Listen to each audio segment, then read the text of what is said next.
Yo, what's going on, guys? It's Tori, and we're doing another tier list. Today we're gonna do shooting guards. Now, I already did the point guard version, and on that video you guys talked about how some point guards weren't gonna be starting point guards this next season, and there were some starting point guards missing. I don't make the list. I just go on tiermaker.com and I search the list and then I fill it out. So these aren't made by me, so if you guys think that a player is missing or a player shouldn't be here, that's not on me, that's on whoever made this list. I didn't make it. Hopefully you do. Now, hopefully you like these tier list videos. They're easy and they're pretty fun to make, so I like putting these out there for you guys. I'm going to try and get the shooting guard, small forward, power forward, and center versions out pretty soon. I took a little bit of a hiatus from these, but I'm going to try and grind them out over the next few days. And now jumping into the video title, which I'm going to address before I do this tier list, what would you guys rank CJ, Klay, and Beal? Who's the best out of those three? Who's the worst? I'd honestly say number 1 is Klay Thompson. Even after injury, he's a little bit better than CJ. Number 2 would be CJ, and number 3 would be Bradley Beal. Now, I know a lot of people would put Bradley Beal above CJ, but I was thinking about it the other day. If CJ McCollum was the number 1 option on his team, he would be putting up better numbers than Bradley Beal has been putting up without John Wall. So I think CJ, if he was in Bradley Beal's position, he would be doing a better job than Bradley Beal. And I think if Bradley Beal was playing next to Dame, he wouldn't be looked at as any better than CJ McCollum is now. So I think CJ McCollum is a better shooting guard than Bradley Beal, but I'd still put Klay number 1. I just thought that was an interesting question to ask you guys and to plug into the title because ESPN just came out with their top 100 rankings, and CJ was the number 1 player out of those 3. Klay was like 49th. I don't know where Beal was rated, but he wasn't above CJ, and I thought that was very interesting. So just let me know your thoughts down in the comment section below. And with that being said, let's jump into this tier list, and I'm gonna try and do this without much editing, so we'll see how this goes. Number 1 is Avery Bradley. Of course, he's not a starter this year for the Los Angeles Lakers. Had to make sure that was Avery Bradley. These pictures are kind of small, but this is Avery Bradley, and he's a bad starter at this point. Dude has no offensive game whatsoever anymore. He's still a good defender, but I wouldn't say he's quite the elite defender he was a couple of seasons ago. He seems to have fallen off in both areas of the court, so I don't have him as anything more than a bad starter. Some of you guys would probably put him mediocre, but I just can't do it at this point. Now we have Bradley Beal, who is a surefire all-star point guard. That's a pretty easy decision. He's kind of reached his prime at this point. I don't expect him to get any better, but he's an all-star caliber shooting guard. He's doing a lot with John Wall being absent. He's kind of taken over that number 1 role and been more of a number 1 than I ever thought he could be. I still think CJ McCollum would be a better number 1 player though. Here we go with Bryn Forbes, who I'd say is probably a mediocre starter. Great shooter, was an undrafted guy that has developed in the Spurs system. And the Spurs, what do? They develop undrafted players, and that's another one of them. He probably won't be anything more than he was last season, which is a knockdown 3-point shooter, kind of a Seth Curry type of shooting guard, but it's nice to have an elite shooter like that, so he's still a pretty solid player. Now we have Buddy Hield. And Buddy Hield at this point is borderline between good starter and all-star. Now, I'm not going to refuse to put players in the all-star tier if they haven't made all-star games. It's more of like all-star caliber, not necessarily have they been an all-star before. Buddy Hield is knocking on the door of being all-star caliber, but at this point I still think he's just a good starter. I think if he improves a little bit next season, then he'll definitely be an all-star caliber shooting guard. And next we have my guy CJ McCollum, who also is an all-star player just like Bradley Beal. As I said, he's better than Bradley Beal. He just hasn't made an all-star game yet. Bradley Beal has multiple all-star game performances. CJ McCollum has none. CJ McCollum has to go up against elite guards in the West that Bradley Beal doesn't have to deal with in the Eastern Conference. So CJ has been unlucky with not gaining all-star selection because he's definitely one of the best players in the NBA who hasn't been to an NBA all-star game. I'm hoping this season that he can change that. Next, we have Victor Oladipo, who's hurt, but once he comes back, I expect him to regain form and again be an all-star caliber shooting guard. Now, Victor Oladipo, I should have thrown into that conversation because when healthy, it's hard to decide between Victor Oladipo and CJ McCollum. CJ McCollum is obviously the better offensive player. Oladipo is obviously the better defensive player. Oladipo has done some magical things for the Pacers as the number one option, but then again, what would CJ look like as the number one option? We'll probably never know because CJ is going to be playing next to Dame for like the next 5 years, but if Dame ends up having some hiatus where he can't play, maybe he has an injury, I'm going to knock on wood, then we could see CJ McCollum as the number one option for an extended stretch, and I actually think that could be pretty fun. Next, we have Devin Booker. And I feel like I'll get too much hate if I don't make Devin Booker an all-star caliber player. I don't have Devin Booker ahead of any of these three guys, but he's still putting up great numbers for the Phoenix Suns, and he's a guy that could definitely end up a bit like Karl-Anthony Towns in Minnesota, where he just never has much talent around him and is therefore never able to win that many games. Devin Booker's career is going to be interesting to see progress. I feel like he could be a guy once his free agency comes up. Once he can actually leave the Suns, I feel like Devin Booker's going to leave. I feel like he could be the next big name guy who has kind of like a year-long trade circus surrounding him, much like Anthony Davis had this past season. So Devin Booker, he'll probably not make an all-star game because he plays for a terrible team, but he is an all-star caliber player. Next, we have Damian Dotson, who's a bad starter. Damian Dotson, he can kind of shoot. He's actually a pretty good player considering where he was picked, which was the middle of the second round a couple seasons ago. The Knicks have actually done a good job picking in the second round the past couple of years, but he's still not a mediocre starter. He's still a bad starter, probably a solid bench piece, maybe a 7th, 8th, 9th man, which is pretty good considering where he's drafted. So next we have Danny Green, who's a good starter as well, very underrated in my opinion. One of the premier 3-and-D options on the wing in the entire NBA. This dude kind of had a down season a couple years ago. He seemed to have been on the decline, but then last season with the Raptors, he picked it back up. Once again, shot over 40% from 3, and once again played elite defense. And he looked really, really good next to Kawhi Leonard. And Toronto probably doesn't win that championship without Danny Green. He's a good starter. And now we have Donovan Mitchell. And Donovan Mitchell is probably an all-star caliber player.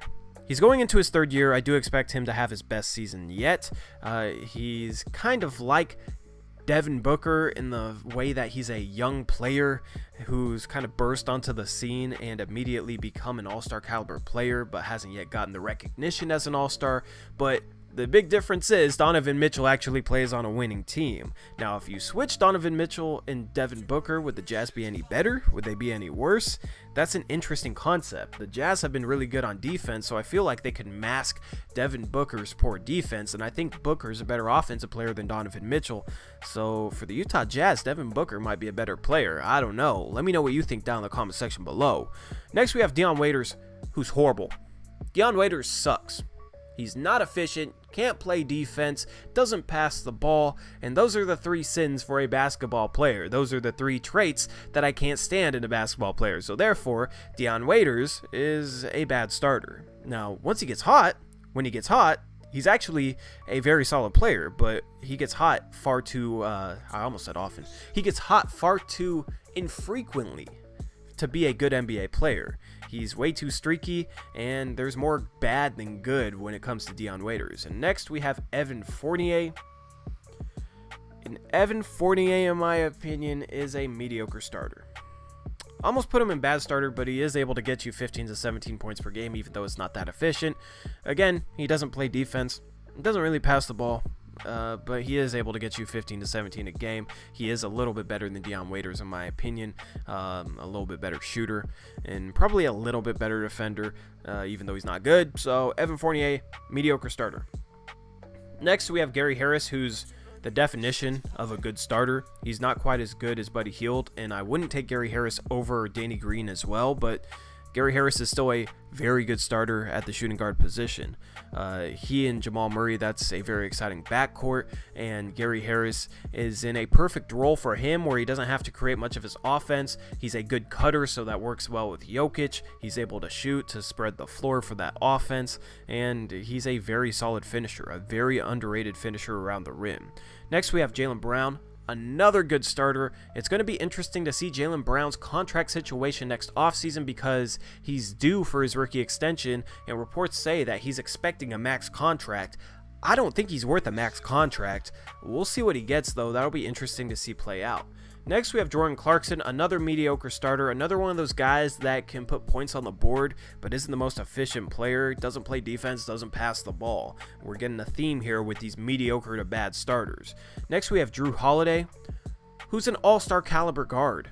Jrue Holiday is another guy that you could put up here with Oladipo, McCollum, and Bradley Beal. Devin Booker and Donovan Mitchell are a little bit below those four, but you have a pretty packed all-star caliber tier here right now. Jrue Holiday, 20 points per game, almost 8 assists, elite defense. That's an all-star caliber player. Here we have our first superstar. That's James Harden. Looking at the rest of this list, I don't think there's another superstar on this list. James Harden. We all know about James Harden. Do I really have to talk about James Harden? How much did he average last season? He's a superstar guard. And now we have Joe Harris, who is borderline good starter, but he's probably going to be the best mediocre starter in this class. And he's a little bit better than Bryn Forbes. He can shoot the three ball well, but he's also a little bit better attacking the rim. Probably a little bit better defender. He played for Team USA this past summer. I really like Joe Harris. He's from Washington. He's from up in my neck of the woods. So he's a small school guy. Never a guy that people expected to make the NBA, and then once he made the NBA, he was a no-name player, played for the Cavs next to LeBron. Nobody knew who he was, and then he got to the Nets, and the Nets said, you're going to become the next Kyle Korver. And what has he done? He's become a lot like Kyle Korver. So Joe Harris, I feel kind of bad putting him as a mediocre starter because I think he's a very, very solid player, but considering how this tier is going to fill up, I feel like I have to put him as a mediocre starter. Next, we have JJ Redick. JJ Redick is a little bit better than Joe Harris, so I have to put JJ Redick as a good starter. Still an elite shooter, still can get you 18 points per game if he plays a lot of minutes. He is getting up there in age, so he might decline this next season. It will be interesting to see how he fits in with the New Orleans Pelicans, considering they don't have Ben Simmons, Tobias Harris, Jimmy Butler, and Joel Embiid to play off of like JJ Redick had last season. So it will be interesting to see if he keeps up his production even though he's getting up there in age. Next player we have, is that that's Jeremy Lamb. I couldn't tell if that is Jeremy Lamb or Malik Monk. Jeremy Lamb is also a good starter. Jeremy Lamb is pretty underrated in my opinion. Solid defensive player and kind of a 3-level scorer on offense, even though he's not great at any one of those 3 areas. He was a great pickup for the Indiana Pacers this past offseason. They definitely needed a bigger shooting guard or small forward type of wing. And Jeremy Lamb. I mixed up Jeremy Lamb and Jeremy Lin. Jeremy Lamb. But Jeremy Lamb is a good starter at this point in his career. He's probably the bottom area of this tier, but I do think he's better than the 4 listed here. Next, we have Josh Okogie. Josh Okogie, if it would let me drag him, thank you. Josh Okogie is another bad starter. He's a solid defensive player, but he was only a rookie last season. I can see him becoming a mediocre starter. If he's able to develop his offense more, maybe he has a slim chance of becoming a good starter, but at this point, too young, too undeveloped, he's a bad starter.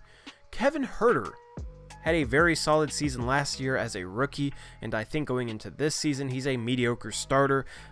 Based on last season, he was probably a bad starter, but he was still had a very solid season for a rookie who was drafted 19th overall. I think he's going to be a really good NBA player. I think going into next year, he's definitely on these guys' level. Next, we have Klay Thompson. And Klay Thompson isn't quite a superstar. I kind of wish I could put him there just to make these tiers look more even, but once again, he's an all-star caliber player, and this is a pretty heavy tier. You got a lot of good players here. Klay Thompson, he has to recover well. He's probably going to be back in February, maybe March, but once he gets back, I think he'll be fine. His game doesn't really rely on athleticism. He's a shooter, and he's a defensive player, and I think those traits won't regress whatsoever. Next, we have Luka Doncic, who also is an all-star caliber shooting guard. This tier is absolutely packed, but it's not going to be perfect. Luka, going into his second season, is probably going to push for an all-star nod, especially if fans continue getting the vote. I think they get 50% right now, and he's going to get all those European votes. So Luka Doncic could start in the all-star game next season, especially since Klay Thompson won't be an option. I don't think that he'll play good enough to deserve an all-star selection over a guy like CJ McCollum, or over a guy like Donovan Mitchell, or over a guy like Drew Holiday, but he's definitely has a lot of hype around him. He definitely had a great rookie season last year, and we'll see how he builds on it going into next season. Now we have Lou Williams. Why do we have Lou Williams? Lou Williams is not a starter. As I said, I didn't make this list, so he's not going to be there. Now we got Malcolm Brogdon, who's another really good starter, probably at the top of this tier along with Buddy Hield and Danny Green. Malcolm Brogdon moves on to the Pacers, becomes their starting point guard actually. He might be their starting shooting guard until Oladipo comes back. He is more of a two guard than a point guard, but I think once Oladipo comes back, they're going to move Brogdon over to point guard because he can kind of play either position. And honestly, with Brogdon and Oladipo, I don't even know if there would be like a de facto point guard. I think they just split ball handling duties and split the responsibility of initiating the offense. Brogdon, super efficient last season, one of the most efficient players in the NBA, over 40% from three. I think he was pushing around 50% from the field, and he shot like a crazy 93% or something like that from the free throw line. This dude is the most efficient guard on this list, and I want to see him take more shots, be a bigger part of the offense, because I think he could get around 20 points per game if he wanted to, given how well he shoots the ball from all three levels and the free throw line. So I definitely want to see him take over that Pacers offense until Oladipo gets back. Now we have Reggie Bullock, who's a bad starter. He's a guy that can shoot the ball, but that's really about it. But he's not an elite shooter like a Bryn Forbes or a Joe Harris. So Reggie Bullock, bad starter. Now we have Terrence Ferguson, another bad starter. He's young. He can kind of shoot the ball, but that's about it. He's a okay defender. He was kind of a de facto starting shooting guard for the Oklahoma City Thunder last season because they don't have much depth on the wings, but I still think he's a bad starter. I do think he has a chance to take a step forward with the Thunder looking a little bit thinner this next season.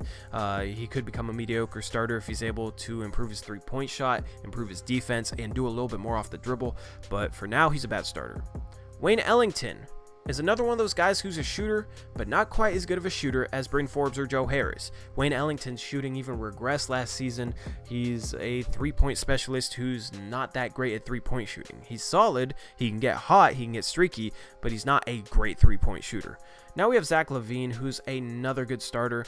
He just doesn't defend well enough to be an all-star caliber guard, even though he had a very, very good offensive season last year.